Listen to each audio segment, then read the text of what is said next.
Folks, give a huge round of applause for our next performer. Give it up for Jack Pineda.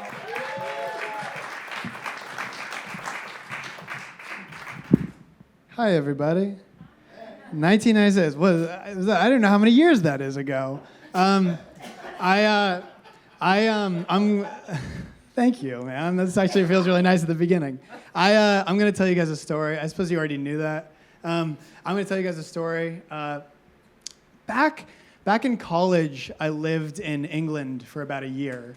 And England and America are actually very similar. People don't realize that, except the main difference between the two is in England, instead of Americans walking around, it's ugly people.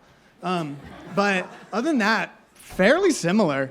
I lived there. I actually started doing stand-up comedy there. I wasn't very good, but I got to do a lot of shows, and I had a lot of good experiences there.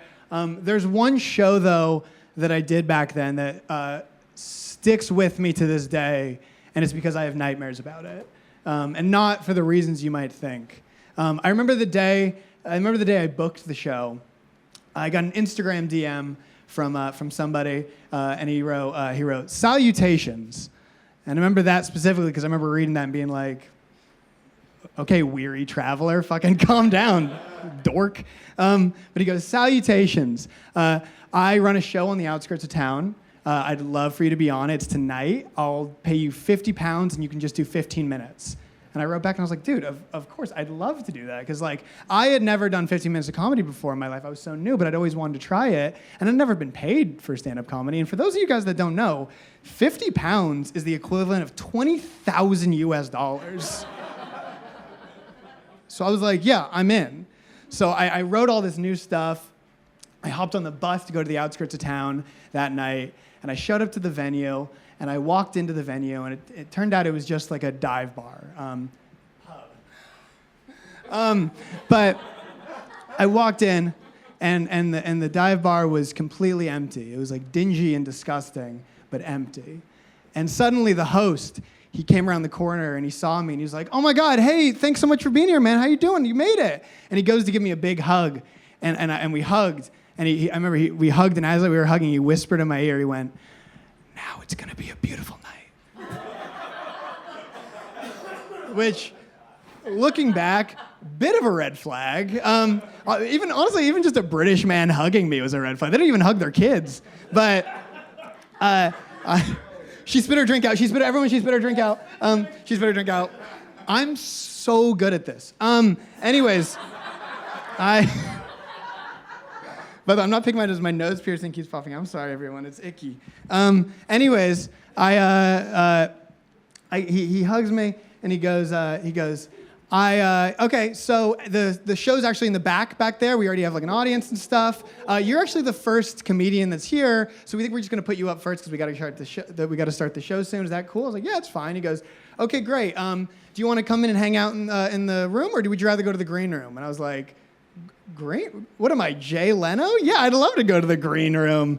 So he leads me to the green room, and I get in there. And by the way, green room is a very liberal use of the term, because I walk in and it's an 8x8 closet with an upside-down bucket to sit on with blood stains, what I assume are blood stains on the wall, like dried. And I saw that and I was like, this must be how Chappelle lives. This is fancy schmancy for old Jackie. And so I'm sitting in there, and I hear the host from the other room. He goes, all right, everybody, show's about to start. If anyone wants to move their chair a little closer to the microphone, now would be the time to do it. And it's silent. And then suddenly I hear a chair scraping slowly across the floor. And I was like, that's odd. And then he goes, all right, everybody, please put your hands together and welcome Jack Pineda. So I run out of the green room, and I run into the room, and I run on stage, and I shake the host's hand, and I turn around, and I notice that it's an empty room. There's 3 people in there. 2 of them are sitting in the very back.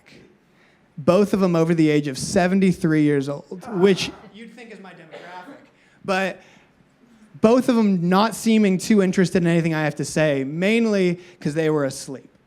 And when I say asleep, I mean like head back, like me, like they were like guards in a Prison Break movie. Like it was, and I'm like, okay, great. And I'm looking back there, and I look up, and I notice the person sitting directly in front of me right in your seat right there, sir. I call the splash zone. Right there is a small, pale, 10-year-old British boy wearing a suit and a bow tie with the most dead, evil eyes you've ever seen in your entire fucking life. And you might be thinking, Jack, no way, bullshit, you're lying. I wish I was lying. I look at him, I don't know what to do. He's just looking, he's like, have you ever seen any horror movie ever? It's that kid. Like, I didn't know what to do. And normally now I'm experienced enough, I would comment on it, I'd say something, I'd be like, hey, bitch. I'm not good at it yet. But I don't know what to say. So I just start my material and I start talking. And I tell my first joke and I get to the punchline and let's put ourselves in eyes together. If I told a joke, what might you do? You think? No, Brahms over here didn't laugh. No, instead I told my first joke and I got to the punchline, and instead of laughing or smiling or frowning or blinking, he just went.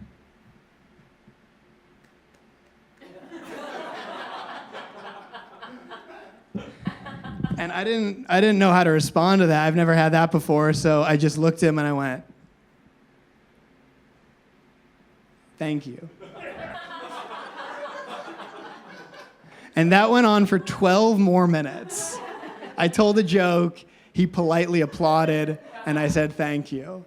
And I didn't say anything. I didn't know it's because I was like, I'm a paid comedian now. I'm a professional. And call me what you want. You know, charming, handsome, 6'3". But unprofessional is not one of them. So I keep telling my jokes, and I get towards the end of my set. And I'm telling this joke, my final joke, which is about being, considering career options and considering either becoming a baker or a serial killer. And if the joke sounds interesting, that was a larger laugh than I'd ever told that I got than I ever told that joke in my life. It was a terrible joke. And I finish the joke, and I get to the punchline, and I look down at the little fella. And instead of clapping, he just goes, and I was like, oh my God. You guys, listen to me. You guys are like my best friends. Listen to me.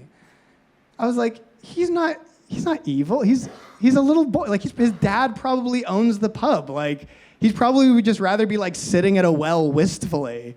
But instead he's here listening to my comedy. Like, I'm like, and he's the only one listening. I'm like, he's a fucking sweet. What am I talking about? Why did I judge this kid so hard? So I look at him and I go, it's just like, it's okay. You can say what you want to say. And he goes, I was like, oh my God, it's so cute. And I go, no, buddy, it's okay. You can say it. What do you want to say? And he goes, well, I was just thinking you could always bake the bodies into the bread.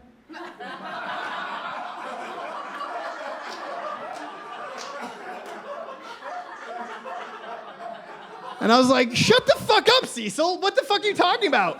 Go back to clapping, you fucking demon. Ew. Why would you say that? Like,